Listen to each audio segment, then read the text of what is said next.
Well, hey, it's Brandon.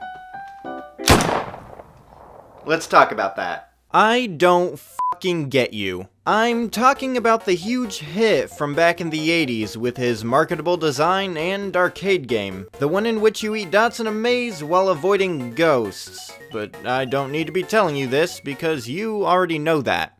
And frankly, too well. Here's the thing about video game franchises. Most of them, mainly more well-known and successful ones, have a sort of structure that's followed when expanding upon the series. You start out with the basic formula, something people enjoy, with at least some form of quality that establishes what the character is all about.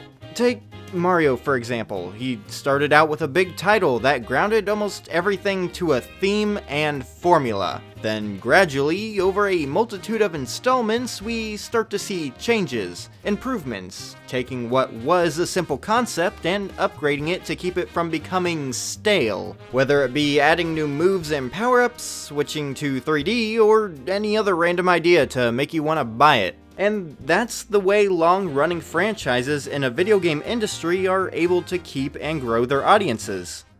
So what the f*** is Pac-Man doing? This sack of shit is somehow just as recognizable, if not more, than most other video game mascots, and it's all because of one game.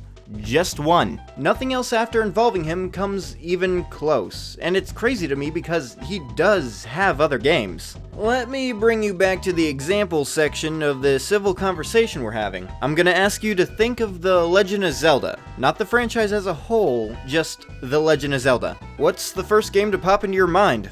I would assume it'd be pretty much any title that's part of that series. A Link to the Past, Majora's Mask, Wind Waker, Twilight Princess, all of which are able to stand on their own while having diverse visual and gameplay styles between entries. Now, what's the first game to come to your mind upon imagining Pac-Man? It's this one, isn't it?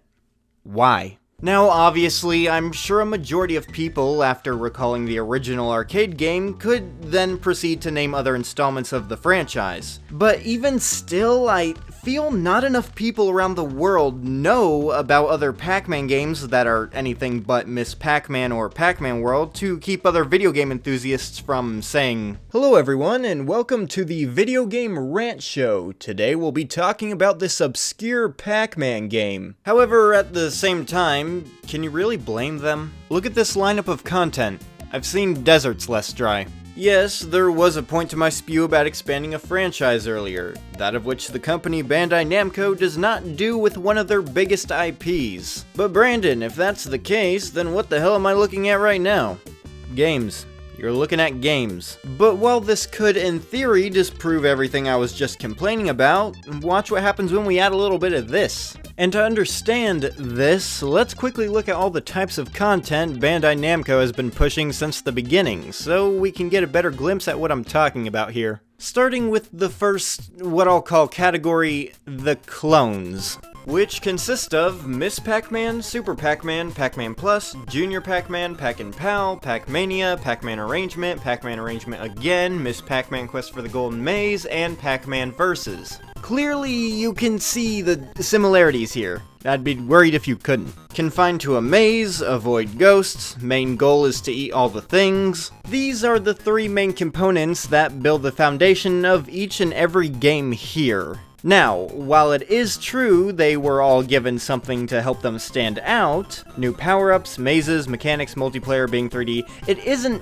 really enough to hide that it's pretty much just Pac-Man again. Very much my least favorite type here. Next category is the adventure games, the most of the time platformer titles that require you to get from one point of the level to the other. Sometimes it's 2D, sometimes it's good, whatever the case may be, they usually have more going on in terms of content for the player. This includes Pac-Land, Pac-Man 2, The New Adventures, Pac-in-Time, Pac-Man World, Miss Pac-Man Maze Madness, Pac-Man Adventures in Time, Pac-Man World 2, and Pac-Man World 3. And last category is the one-offs. Basically a video game genre or playstyle that Namco only did once or twice and never looked at again. So, you know, shit like education, puzzles, party games, whatever this classifies as, drawing, rolling, and pinball.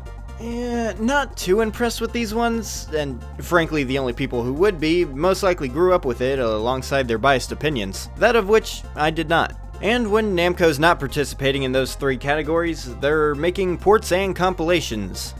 Constantly. Now, I really want to reiterate here, I don't think all these entries in the Pac-Man series are boring or bad. The earlier clones, such as these four, I definitely hold a grudge against, but when it comes to stuff like Pac-Man Arrangement or Pac-Man Versus that still use the same formula while actually managing to make it feel new and exciting, the justification for existing seems to be slightly more clear.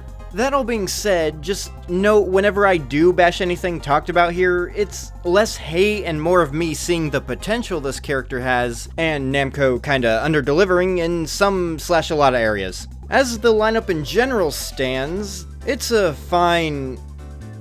yeah, that's neutral enough. It's a fine collection. That being said, however, shoddy gameplay isn't the biggest problem this franchise is facing right now. No, that goes to the fact that every game mentioned has been released no later than 2005. And if we check the calendar, yep, that's an issue. After that year in particular, it really doesn't get any better than the word fine. Might as well get used to deception now, it's a lot more common when you care. And for the past ever since then, all we were given was mediocrity. Stuff I definitely wouldn't call the bare minimum, but more lacking in inspiration. We got a few more games inspired by the original. Pac-Man Championship Edition plus its sequel. The one's all about seeing how long you can stay alive while getting the best score with a more fast-paced linear style of gameplay. Pac-Man 256, the endless runner where you move upward through an infinite maze to, again, see how long you can last while racking up a score. Oh god, similarities. Pac-Man Battle Royale, up to 4 people playing on one maze, and whoever's the last one alive wins. And Pac-Man 99, rack up a score, be the last one standing. What would we do without these visionaries?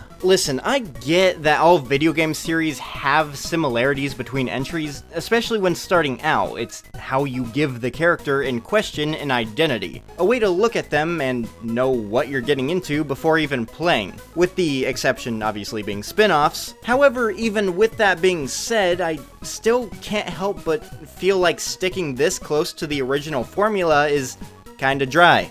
Granted, these aren't nearly the worst things I've ever seen, and while they're personally not my favorites, I can definitely see the quality here. However, what I can't see is anything that comes close to topping it. Seriously, when they're not doing everything they can with the original formula, Namco, in their attempt to fill craters with pebbles, releases Mario Kart, Mario Party, 2 compilations of past games, and some of the main things to fuel my spite. From 2006 to now, that's all we ever got. Remember these things? Why don't we see this form of Pac-Man anymore? I mean, I'll still 100% give the earlier lineup of titles shit for just how much of the same game they gave us, but it would be insane to say that's all they did. Pac-Land at least had personality and charm, Pac-Attack is a competent puzzle game, and the Pac-Man World trilogy is very missed by me. What was the biggest thing post-2005 era Pac-Man ever accomplished?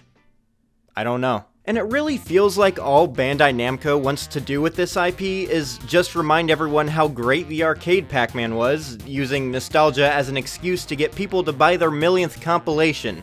Look, I've played this thing, along with all your other nostalgia traps, to death on every console imaginable. I grew up with Namco Museum DS and the PS2's 50th anniversary version. Hell, I bit the bullet and bought your most recent re-release on Switch, but there needs to be a point in a passionate game enthusiast's life when they finally open up a dictionary and learn what a limit means so they can find out what this company has been pushing.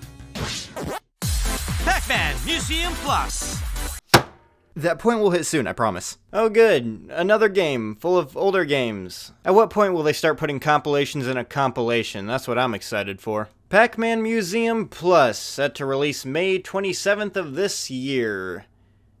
Good. Now, to give credit where credit is due, at least something, I guess, kinda new is being tried here. For one thing, some titles like Pac-Pal, Pac-Land, Pac-Man Arrangement, and many others that don't really get ported often, or just haven't at all, are finally getting this treatment. On top of that, all the games are accessed via a nice little hub world, stylized to be an arcade, that of which you can customize and decorate while unlocking new items to do said decorating with. It's fucking acceptable. Even with the fact that it's not the big new Pac-Man game everyone, and did I mention I, have been waiting for, I can't say I'm not somewhat excited for it, which sucks because this is the very thing I was just criticizing. Why am I like this? But to my dismay, this move somehow works and Namco is fully aware of it, so the possibility of a current massive Pac-Man title doesn't seem to be that likely. Though, now that I'm thinking about it, what would a new Pac-Man game even look like? I keep mentioning it over and over again like it's just obvious, but if one were to actually be made, what kind of playstyle would it use? For me personally, I would prefer something close to or based on the 3D platformer genre, one similar to Pac-Man World. But I can also see it being a huge 2D adventure like Pac-Land, but you know, better. Pac-Man platformers in general are what I enjoy the series for the most, which I get is kinda biased. There are other forms his games can take, and maybe others would wrongfully prefer something different from what I want. Really what matters in the end, however, is that it's fun, unique, and memorable. And also isn't casually beaten in 2 hours. Hell, it could just be another open world game, follow what everyone else is doing. When you've waited this long, it's easy not to give any less of a shit. As long as we're not taking the original Pac-Man arcade game and doing God knows what else to try and give it another twist. That lost its charm a while ago for me.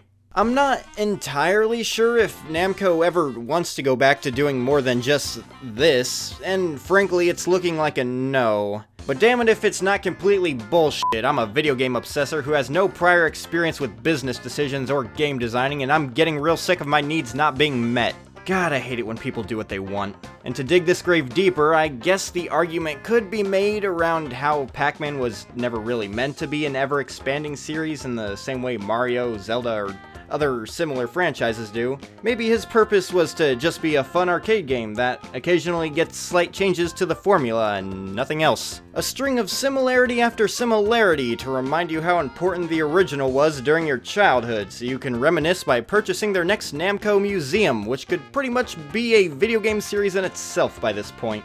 And that's because it is. But I guess, in a way, it isn't all bad. That's subjective. Doing nothing more than running through a linear maze is a formula that can still somehow be exciting to people.